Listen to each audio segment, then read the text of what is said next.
please go ahead and find this paper that was passed out if you are re-watching this video. And we are going to start with part A. We are going to use this particular polynomial function. We're going to write it in completely factored form. That's going to be the very first thing we're going to do. Notice that there's no calculator allowed on this set of questions. So what am I going to do here? I'm going to write down x cubed plus 3x squared minus 25x minus 75. I notice that I have four terms. The four terms are in standard form. Please underline the first two. If you've already got this far, awesome, then just pay attention. All right, I can factor out an x squared, and I'm left with x plus 3. I need to make sure as I'm going quickly this works. That's right. I rewrite x plus 3. If this is factorable using factoring by grouping, I'll be able to come up with a value that I can take times x and end up with negative 25x. That'd be negative 25. These two multiply to give us a negative 25x, and negative 25 times 3 is negative 75. Think of this as having a front and a back. They both contain an x plus 3. In front of the first parentheses is x squared. In front of the back parentheses is a negative 25. And this would not be correct. As a group, why would this not be my final answer in completely factored form? Go, talk as a group. Go.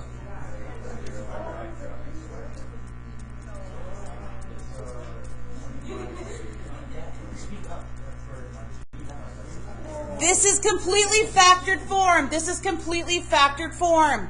Okay, we're going to go on right now to part B. Use synthetic division. So please circle the word synthetic division. As we go through this, we're just going to highlight some of these terms we've previously learned. Use synthetic division to show or to prove that x plus 3 is a factor. So please underline this and draw a little arrow to the term factor. If something is a factor, this is really important for you to understand. If something is a factor, this is what it means. It means we can take the function that we're provided. This is the function. And if we divide it by this factor, we're going to get a remainder of 0. I'd like you to write that in words because you're going to have to prove things in words on this test. If something is a factor, you can't just say remainder of 0. Like, I understand, you get it procedurally. But what it means is we can take the function that we have, which is f of x. If we divide it by a particular factor, that means that when we divide using synthetic division, we will get 0. What else does it mean? It means if it's a factor, it means that what would be the x-intercept? X equals negative 3. We set it equal to 0. And if it's an x-intercept, it means that the function crosses the x-axis at the point negative 3, 0. I want those three things written down as quick as possible. I'm going to press pause. What were the three things if you were rewatching this video and you're not live with me?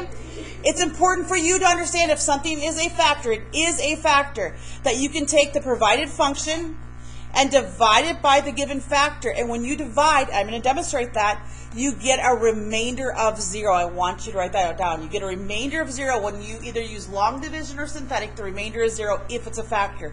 If it's a factor, this particular one would have an x-intercept at negative 3. And what does that mean? Or a 0 at negative 3? It means that the function crosses or intersects the x-axis at negative 3. Now, let me show you synthetic division. We take whatever this is, we set it equal to 0, and we solve. So we get an answer of x equals negative 3. Then I take that value and I put it out front.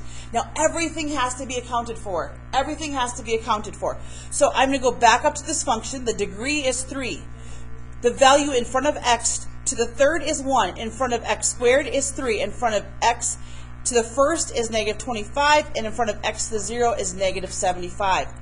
Again, if it's a factor, this is going to be 0. Now, I teach this to my students using the idea MAMA method. Did I tell that to you guys as well? MAMA method, I would tell my kids because it means multiply, add continuously. So we always drop down the first number, and then we're going to multiply and add straight down. Multiply, add straight down. Multiply, add straight down. We just showed that this is a factor. Now explain why your work shows it's a factor. That's the part, in order for you to get your points, you have to explain. So I demonstrated, but now I have to explain. And here's my explanation. If I take the function and I divide it by the factor x plus 3, I get a remainder of 0. Make sure that's in words. So one is you're demonstrating with math, and then you're also writing the explanation of it. Synthetic division, long division would produce the exact same result. Please go on to the next part. Based on your results from part A, what can specifically be determined about the graph of the function at -3? So what have we determined? What's happening at -3? There is a x-intercept, right? By the way, can somebody tell me what is the multiplicity of that x-intercept? And who remembers the word multiplicity? You're like, oh, I forget really what that means. Anybody? Okay, write the word multiplicity up the top here. Write the word multiplicity.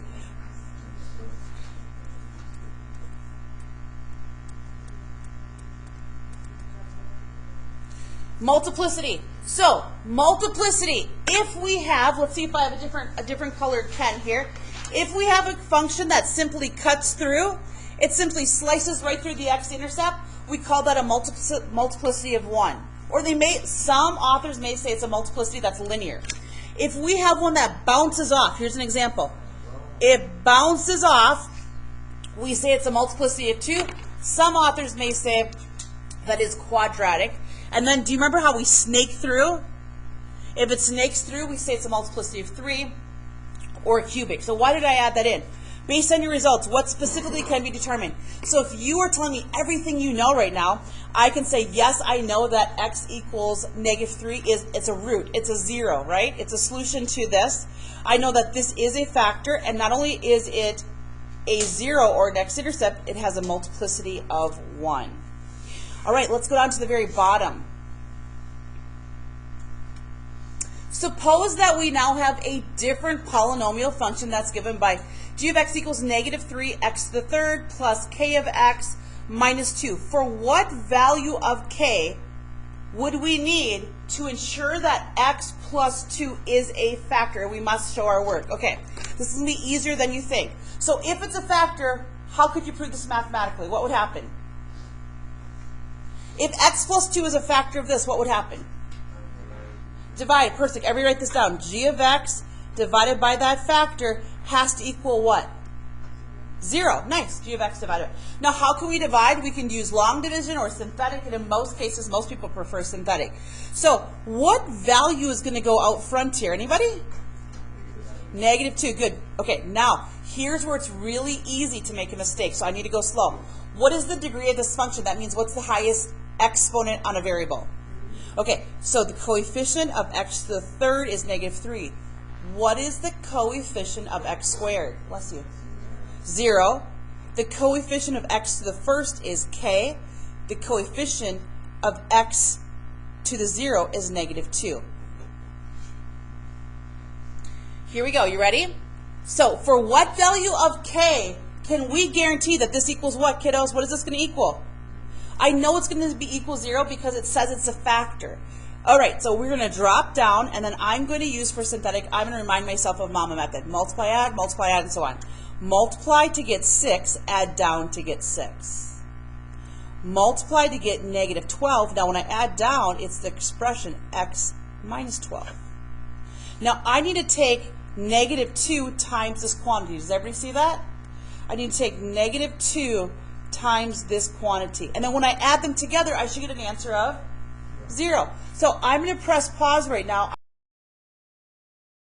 I'm a little stuck on what to do. Remember, we multiply after I drop down, and then we add. We multiply, we add. We multiply. Now it's time to add. And what is this going to equal? It's going to equal 0. So I'm going to add these two quantities. I'm going to add -2 plus -2 times k minus 12. And it's going to equal 0. I'm going to distribute the -2, so I have -2k and positive 24 equals 0. I'm going to combine like terms and see if I have a little more room over here.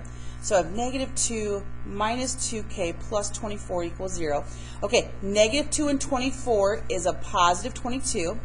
I'm going to subtract 22 to the opposite side, and I have -2k equals -22. Divide by -2, and I get k equals positive 11. That's the value of k. So if you went back up here and you replaced k with 11, or you put 11 in here, guess what answer you should still receive?